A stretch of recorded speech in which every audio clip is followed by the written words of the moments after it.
თბილისში ახალი საპილოტო პროექტი ტარდება. პროექტი ავტორებმა დღეს თემქის მოსახლეობასთან ერთად შეაჯამეს. გიგი უგულავამ და თბილისის მერობის კანდიდატმა დღეს ერთად მოინახულეს ის მოწყობილობა, რომლის გამოყენებითაც უკვე 34 ოჯახს აქვს ცხელი წყალი და გათბობა მინიმალური დანახარჯებით. ეს პროექტი თავისი არსით მოიცავს როგორც ეკოლოგიურს, ასევე სოციალურს და ბიზნეს ასპექტებს, რაც ქმნის დამატებითი კომფორტს მოსახლეობისათვის და ამვითარებს საზოგადოებრივ და თანამედროვე ინფრასტრუქტურას.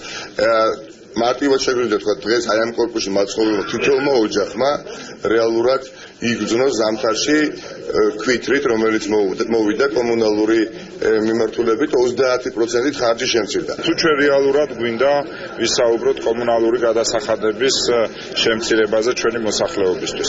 ეს არის ერთადერთი და სწორი გზა იმისათვის, რომ ერთის მხრივ ჩვენ ენერგოსისტემა არ დავაზიანოთ და მეორეს მხრივ რეალური ხელშესახები, ცვლილება და რეალური ხელშესახები წინსვლა და კომფორტი და სითბო მოუტანოთ თბილისში და არა მარტო თბილისში. მე ვთვლი, რომ ამ თვალსაზრისით ეს სიახლე, რომელიც აუცილებლად უნდა დაინერგოს და სწორედ ამიტომ აქვს ნებისმიერ ინსტიტუტში განგრძობადობას ძალიან დიდი მნიშვნელობა, მემკვიდრეობითობას ძალიან დიდი მნიშვნელობა.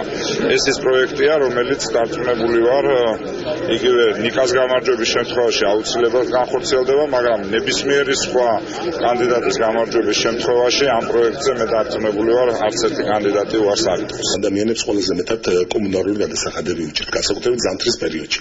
თუმცა გათბობის სეზონი საკმაოდ ზრდით მწირი პენსიების და ხილხოსების ფონზე მათ გადასახადებს. ზამთარში საშუალოდ ის 25-30%-ით გაიაფებს მათ ხარჯებს კომუნალურ გადასახადებში, ხოლო როდესაც უკვე დათბება ზაფხულის სეზონი მოვა, ფაქტიურად მათ არც ეკნებათ გადასახადები.